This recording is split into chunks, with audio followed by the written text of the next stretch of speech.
माओवादीको जनकपुर भेला बहिष्कार गरेका यादव भन्छन् प्रचण्डको पेटमा कुरा पस्दैन, जे मनमा लाग्छ त्यही बोलिरहनुहुन्छ। माओवादी केन्द्रले जनकपुरमा मंगलबार चुनाव लक्षित मध्य प्रदेश स्तरीय प्रशिक्षणमा कार्यक्रम सम्पन्न गर्यो, जसमा माओवादी केन्द्रका अध्यक्ष पुष्पकमल दाहाल प्रचण्ड, वरिष्ठ नेता नारायण काजी श्रेष्ठ, स्थानीय समिति सदस्य गिरिराज मणि पोखरेल सहितका नेताहरू सहभागी भए। तर मधेसमा माओवादीका प्रभावशाली नेता मातृका प्रसाद यादव अनुपस्थित हुँदा सो पार्टीभित्र हलचल भएको छ। मध्य प्रदेशमा पार्टीको महत्त्वपूर्ण चुनावमा कार्यक्रममा यादव उपस्थित नहुनु अर्थपूर्ण मानिएको छ। उनको अनुपस्थितिलाई लिएर प्रशिक्षणमै सम्बोधनको क्रममा पार्टी अध्यक्ष पुष्पकमल दाहाल प्रचण्डले असन्तुष्टि जनाएका छन्। यादवको अनुपस्थितिलाई लिएर विभिन्न टीका टिप्पणी भइरहेको छ।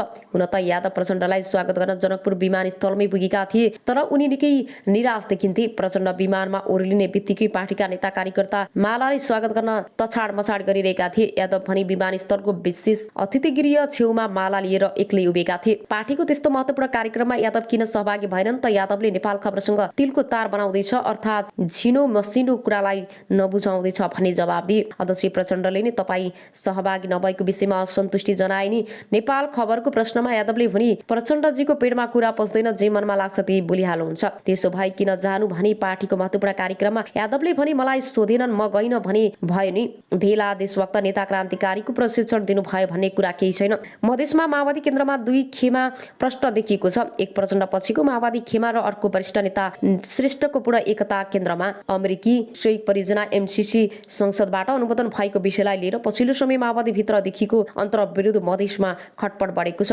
प्रचण्ड पछि एक नेताका अनुसार MCC पास गरेको विषयलाई लिएर असन्तुष्ट रहेका श्रेष्ठ पनि प्रशिक्षण भेलामा सहभागी भएको कारण देखाउँदै यादव अनुपस्थित भएका हुन्। प्रचण्डलाई नै राष्ट्रघाती आत्मसमर्पणवादी भएको आरोप लगाउने श्रेष्ठ सहभागी भएको प्रशिक्षणमा किन जाने भनेर यादव अनुपस्थित हुनु भएको हो ती नेताले भने। अब आउनुहोस् अर्को समाचार। प्रहरी प्रमुख DIG अरुण कुमार JC मोरङ, प्रहरी प्रमुख SP जनार्दन JC सहितका प्रहरी अधिकारी उर्मिला सहकर्मी लगायतले उनको शवमा पुष्पगुच्छा अर्पण गरेर अन्तिम विदाई गरेका थिए। एक शिक्षकले छात्रामाथि यौन दुर्व्यवहार गरेको आरोपमा पक्राउ गर्न गएको प्रहरीमाथि आक्रोशित भिडले आक्रोशन गर्दा महिला प्रहरीको मृत्यु भएको छ। लेटाङ 5 खेरुवामा भएको झडपमा घाइते प्रहरी जवान 24 वर्षीय उर्मिला श्रेष्ठको आइतबार मृत्यु भएको हो। जवान उर्मिला श्रेष्ठको परिवार नै प्रहरी सेवामा रहेको पाइएको छ। उनी 3 वर्ष अघि मात्रै प्रहरी सेवामा भर्ना भएकी थिइन्। मोरङको लेटाङमा आइतबार बिहानदेखि भड्किएको माहौल शान्त पार्न उर्मिला सहितको प्रहरी टोली दिउँसो विराटनगरबाट 30 तर्फ गएको थियो। घटनास्थलमा पुगेका मोरङ प्रहरी प्रमुख जनार्दन JC सहितका 25 जना प्रहरीको र 7 जना स्थानीय झडपमा परि घाइते भएको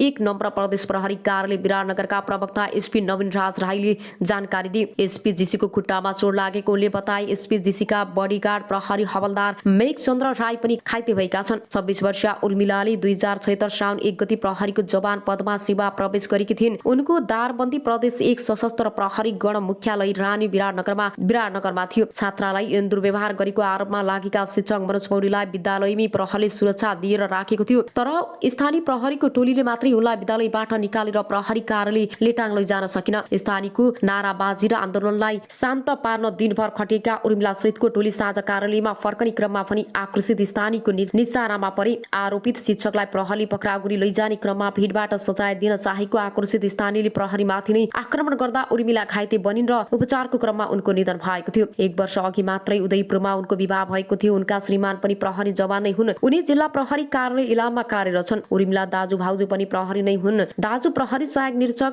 असै हुन् र उनी पनि मोरङमै बख्रिन चौकीमा कार्यरत छन्। लेटाङको माहौल तनावग्रस्त भएपछि शान्त पार्न भन्दै रानीबाट 50 जनाको थप फोर्स लेटाङमा पठाएको थियो, जसमा उर्मिला पनि थिइन्। लेटाङको इलाका प्रहरी कार्यालयको टोलीलाई थप फोर्स आवश्यक पारेको कारण उनीहरू त्यहाँ पुगेका थिए। 2042 साल कार्तिक 14 गते खोटाङको बराह पोखरी गाउँपालिका 4 मा उर्मिलाको जन्म भएको थियो। 3 सन्तान मध्ये उर्मिला एक्लै छोरी हुन्। उर्मिलाको एक दाजु र एक भाइ छन्। उर्मिलाले उदयपुरको त्रियुगा जनता क्याम्पसबाट स्नातक पूरा गरेपछि प्रहरी सेवामा भर्ना भएकी थिइन्। अब आउनुहोस् अर्को समाचारतर्फ लागौं। जनालाई प्रहरीले 12 घण्टा भित्रै पक्राउ गर्न सफल भएको हो। उनीहरूले बलात्कारपछि नाबालिकाको टाउकोमा ढुङ्गा र बियरको बोतलले प्रहार गरेर गम्भीर घाइते बनाएका थिए। छाडीमा फेला पार्दा उनी रगत्याम्य अवस्थामा थिइन्। यौनाङ्ग र ताम्य अवस्थामा भएको प्रहरीले भेटाएको थियो। बालिकालाई फागुन 27 गते मोरङको बेलबारी 8 बाट खेल्दै गरेको अवस्थामा चोकफन चकलेट दिई ललाई फकाई गरी पीडितको घरबाट 250 मिटर उत्तर पश्चिम दिशाको घर वरिपरिमा करडी गरी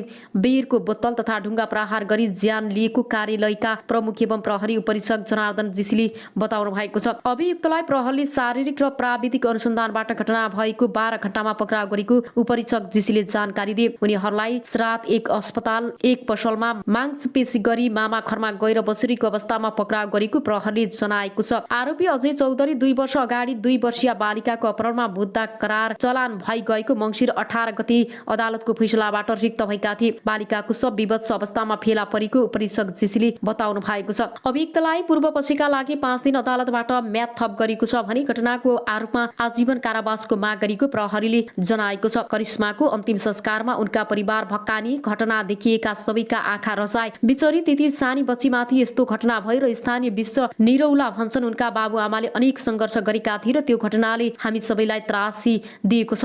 अहिलेसम्म आमाको होस खुलेको छैन र राजकुमारका छोरा केही समय यता बिरामी छन्। 2 छोरी मध्ये एकजना शारीरिक अपाङ्गता भएकी छन् र उनी बोल्न सुन्न सक्दिनन् र काममा नगएपछि राजकुमारलाई आफूसहित 5 जनाको जीवनको धान्न धौधौ भएको छ। गाउँका महिलाहरूको समूहले चन्दा उठाएर उनलाई सहयोग गरिरहेका छन्। समाज सञ्चार जगत र बुद्धिजीवी उद्योग व्यापारी व्यवसायी पनि सरकारको तर्फबाट धन्यवाद ज्ञापन गरिएको लेख बताए। सबै मुलुकहरूसँग मैत्रीपूर्ण सम्बन्ध कायम गर्ने नेपालको परराष्ट्रिय नीतिको मर्म अनुरूप छिमेकी राष्ट्रहरू लगायत अन्य कुनै पनि राष्ट्रका विरुद्ध नेपाली भूमि प्रयोग हुन नदिन नेपाल सरकारले प्रतिबद्धता व्यक्त गरेको उनले बताएका छन्। त्यस्तै देशको आर्थिक विकासमा सहयोग पुगाउनेमा मित्र राष्ट्र दात्री निकाय क्षेत्रीय एवं अन्तर्राष्ट्रिय सङ्घ संस्थाहरूप्रति पनि सरकारले आभार व्यक्त गरेको छ। बैठकले विभिन्न प्रसारण लाइन आयोजनाको लागि जग्गा प्राप्त गर्ने र प्रारम्भिक कारबाही चलाउने अधिकारी तोक्ने निर्णय गरेको छ। विशेष अदालतको अध्यक्षमा उच्च अदालत पाटनका न्यायाधीश श्रीकान्त पौडेल र सदस्यहरूमा न्यायाधीशहरू रमेश कुमार पोखरेल र यमुना भट्टराई, शालिग्राम कोइराला र बलभद्र बास्तोला र खुशी प्रसाद थारूलाई तोक्ने निर्णय गरिएको छ।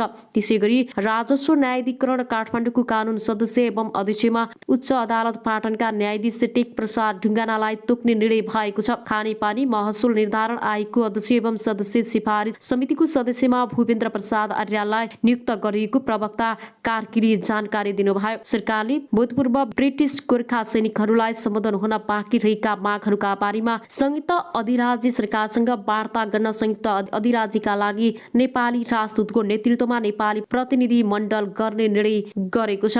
अब आउनुहोस् अर्को समाचारतर्फ लागौं। अमेरिकाबाट जहाज चढेर नेपाल आइपुगी 7 वटा साँढे। अमेरिकाको सिकुबाट प्लेन चढाएर ल्याएको 7 वटा साँढे 3 दिनको हवाई यात्रापछि शुक्रबार काठमाडौँ आइपुगेका छन्। गाईको नस्ल सुधार तथा दूध विकासका लागि कृषि तथा पशुपक्षी विकास मन्त्रालयले खरिद गरेको 7 वटा साँढे नेपाल आइपुगेका हुन्। 23 फेब्रुअरी अर्थात् 11 फागुनमा अमेरिकाको सिकागोबाट हिँडाइएको उक्त साँढेहरू कतारको राजधानी दोहा, भारतको राजधानी नयाँ दिल्ली विमानस्थल हुँदै 3 दिनको जहाज यात्रामा काठमाडौँ अन्तर्राष्ट्रिय विमानस्थल आइपुगेको मन्त्रालयले अन्तर्गतको नेपाल लाइभ स्टार सेक्टर र नोभेम्बर आयोजनाले जनाएको छ। भारतको नयाँ दिल्लीसम्म कतार एयरबेजमा ल्याइएका साँढेहरू त्यसबाट भने नेपाल एयरलाइन्सको जहाजमा चढेका थिए। नेपाल ल्याएका साँढेहरू मध्ये 2 वटा शक्ति 100% शुद्ध होलिस्टन जातका हुन् भने 5 वटा 100% शुद्ध जर्सी जातको भएको आयोजनाका अनुगमन तथा मूल्याङ्कन अधिकृत डाक्टर केशव भट्टले जानकारी दिए। शुक्रबार आइपुगेको साँढेहरू अहिले काठमाडौँमै आइसोलेसनमा राखेको र केही दिनमा पोखरामा रहेको बिर्री उत्पादन केन्द्रमा पठाइनेछ। कृत्रिम गर्भधान मार्फत नस्ल सुधार र दूध उत्पादन बढाउन 170 वर्षपछि स्केलमा पहिलो पटक 100% शुद्ध साँढेहरू नेपाल ल्याएका छौं। यस राष्ट्रिय पशु प्रजनन कार्यालय पोखरामा लगेर नस्ल सुधारमा प्रयोग गरिनेछ। भट्टले अनलाइन खबरसँग भने जङ्ग बहादुरले 1907 मा ल्याएपछि पहिलो पटक अमेरिकाबाट साँढे ल्याई आयोजनाको दाबी छ। नेपाल ल्याएका मध्ये 2 वटा साँढे शुद्ध होस्टेल र 5 वटा जर्सीका साँढे हुन् र 10 देखि 12 महिना उमेरका यी साँढेहरूको कुल 2300 किलो छ। साँढेहरू नेपाल ल्याउन मेडग्रम नामक सप्लायर्सले ठेक्का पाएको थियो र सिकागोदेखि पोखरासम्म पुर्याउन कुल 1 करोड 30 लाख सप्लायर्सले ठेक्का पाएको आयोजनाले जनाएको छ।